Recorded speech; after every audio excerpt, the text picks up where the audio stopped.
Biographies are about people who changed the world. But today, I would like to share a biography of someone who changed my world. A person who led a simple yet a remarkable life. And today, on 17th of June 2022, we are here to celebrate his 75th birthday. Dr. Narayan Hegde. As I reflect on my early childhood, there were moments where I missed my dad growing up. Now don't get me wrong, he was there whenever I needed him as a father figure, but many a times he couldn't be around as much as I would have liked him to be. There would be instances where he couldn't even be present for some of my milestones, like my first birthday. Often my mother would tell me that he had to be called away for work, and I would accept it, that his work forced him to be away from us. Regardless, I had always been contented and happy as a child, and would be delighted nonetheless to see him whenever he could be around. As I grew up, I started to wonder why he would be away at times and what was this work that my mother speaks of. I didn't know what exactly he did, why he would spend hours at work, where did he travel so much, why did his clothes smell of manure or cattle stock on some days, and why were they soiled with mud on some others. And voila, some days he would even come home with bouquets of flowers. So many questions running in my mind. However, over time, I grew to learn more about him, his life, what exactly he did, and he became a profound role model for me to try to live up to. Born on 17th of June 1947, my father came from a humble background, raised by his parents Lakshmi Bai Hegde and Ganappa Hegde. He was the firstborn child in the family. His parents would then expand their family to have 4 more children after my father. Lakshmi Bai Hegde and Ganappa Hegde maintained a close-knitted family. They were exemplary parents who raised 5 siblings who turned out to be different and independent in their own ways, but all equally successful in their own rights. Although the siblings paved out different paths from one another, yet the family established close, loving bonds. My father and his siblings, as I know them, Ramesh Kaka, Krishna Kaka, Mukta Auntie, and Sushila Auntie, have always been close from childhood and have remained close up to this day. Despite being in different cities, states, and even different continents, to date, not a day passes when my father doesn't speak to either his sisters or brothers on long and often loud phone conversations. As for my father, the traits of simplicity and large-heartedness were instilled in him via Ganappa Hegde. Meanwhile, the genes of leadership and that inert confidence he inherited from his mother Lakshmi Bai Hegde. She was a fierce woman and a born leader. Some trivia that might interest you: she headed the Mahila Mandal in Karki in those days. Thus, he was a result of their leadership, big hearts, and tenacity. Growing up amidst lush paddy fields and banana plantations, along with live cattle stock in their backyard, in a family of landlords, it helped to build the foundation for his interest and passion for agriculture. And thus, a village youth who hadn't seen a train until the age of 19 had to board one to pursue his education in agriculture at the University of Bangalore. As per reliable sources, my father gave two hoots about performance and academics during his first year at the university. But as he looked around him, he probably got inspired by professors and fellow students and ended up at the top of his class. Then followed his continued pursuit of knowledge and academics, leading him to complete his MSc in Pantnagar University, MBA at IIM Ahmedabad, and MS Horticulture at the University of Hawaii. There was a brief passage of time in the late 80s when our days as students overlapped. I was a high school student and my dad a very sincere student of economics, completing his PhD at the young age of 43. Every once in a while, during my pre-medicine days when the going got tough for me, I came up with these frivolous non-academic choices of becoming something like a businessman or a hotelier or a bar owner. Now looking back, I realize that it was just not in my forte, but he knew it then. My father always admonished me and insisted that I study hard and stick to academics. And I knew that he walked his talk. In April 1974, he was picked for a job by Dr. Manibhai Desai, the founder of Bharatiya Agro Industries Foundation. BAI is a non-profit organization that was inspired by a Gandhian movement for improving the lives of the rural folk. Manibhai Desai, who was a disciple of Mahatma Gandhi himself, was a visionary but an extremely demanding boss. Being a bachelor with no anchor to root him to home, he had no qualms about taking long and grueling trips across the globe. And as he began to trust my dad, my father became an essential part of his travel itinerary. There were frequent short trips to the tribal hinterlands, to small towns or cities in India, and then those dreaded long ones abroad, which lasted for at least a couple of months. Over time, Dr. Manibhai Ji Desai became less of a boss and more of a father to him. In 1984, Dr. Manibhai Ji Desai insisted that my dad accompany him to the USA for his bypass surgery. So my father was by his side for over a month, nursing him back to recovery, and got him back to Pune healthier and fitter than before. And so they continued, stronger than before, making inroads into a relatively disorganized sector of agriculture, farming, wasteland and rural development, chipping away, asking for funds from the cash-rich entities and deploying them to bettering several lives of the rural folk and their livestock. But I must say, I had fun as a child. We did what all middle-class Indian families do. We traveled, spent time as family, played games, and had every meal together when he was back from his long trips. Whenever he was in Pune, we made it a point to play badminton or cricket in our garden.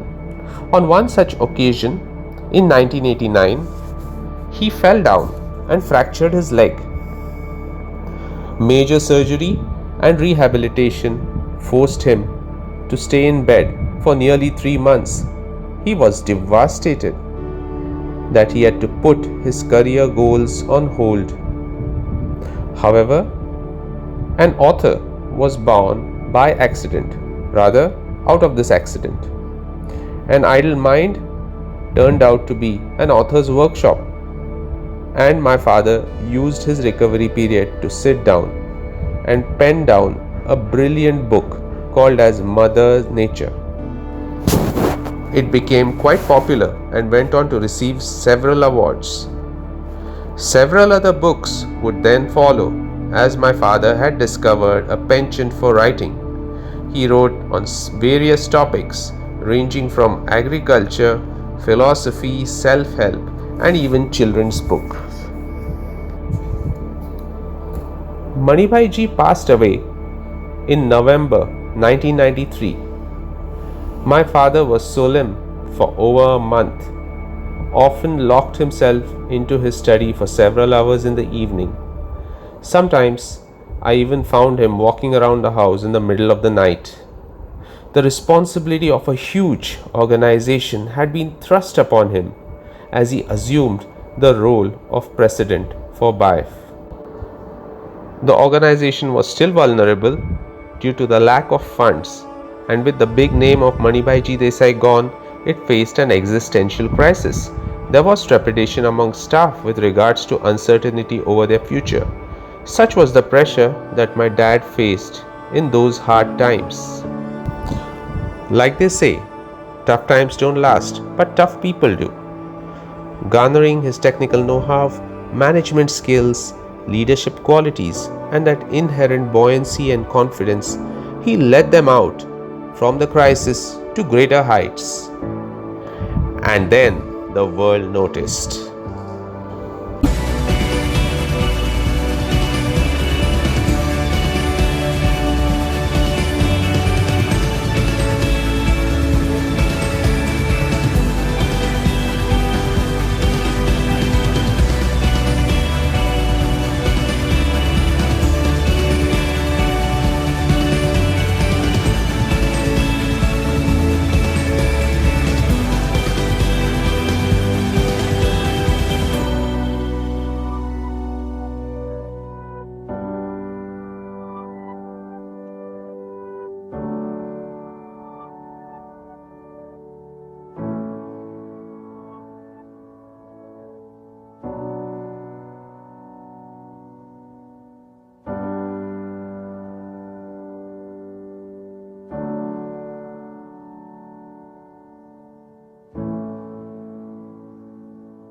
On June 17, 2009, after a highly distinguished career embellished with several accolades and awards, Dad retired as the president of BIF.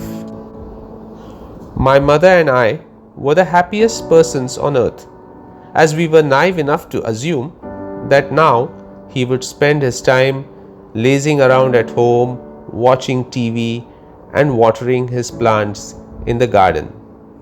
But that euphoria was short-lived, as he was coaxed into continuing to serve as the principal advisor and trustee of BIF. Now, with the administrative responsibilities largely off his shoulders, he was free to travel all over the world as he liked. And then came a blizzard of invites to lectures, seminars, conferences, professorships, and workshops from all over the world at our doorstep. He authored some very good papers during that period, and I believe he enjoyed this decade of his career the most. Then in 2019, he finally decided to retire for real. He had taken over the reins of BIF when they were still vulnerable and had transformed them into a well-known stable organization. Although we made a few sacrifices as a family for this amazing feat, I think he tried his very best to make it up to us. He tried taking up my studies whenever he could, but more importantly, I felt that he was always around, as he kept encouraging me and gave direction to my goals. I am what I am today solely because he did not give up on me. Now, I may have left out one important aspect of his life, but I was saving the best for the last. His pillar of support, my mother Usha. Behind every great man stands a woman who supports his dreams and encourages his ambitions, further picking him up when he is down. My mother assumed that role, acceding to all his ridiculous travel plans and his goals, and she held the house together. She understood the greater good that his organization was striving to achieve. She never stopped supporting his goals, and it was through her endless encouragement and his hard work that his efforts were not in vain.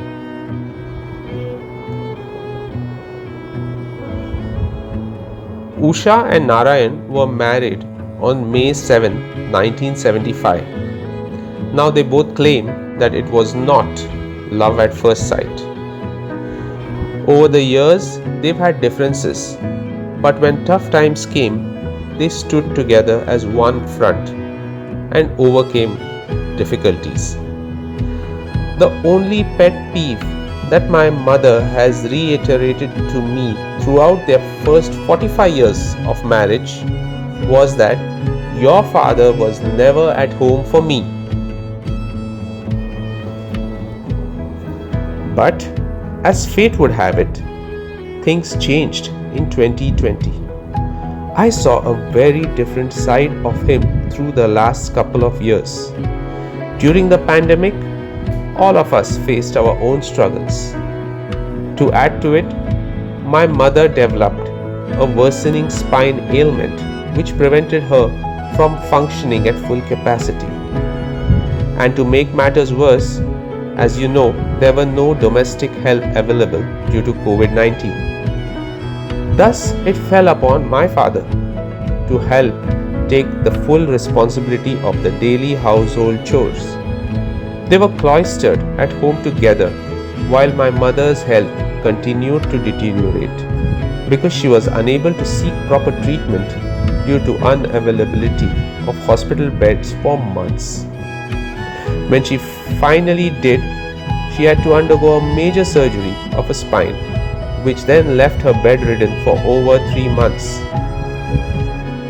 My father took on the full responsibility of taking care of her as he nursed her back to good health to where she is today. I saw how he would never fail to comb her hair, sponge her, help her dress daily, and bring her out for short walks, holding her hand and making sure that she didn't miss a single step.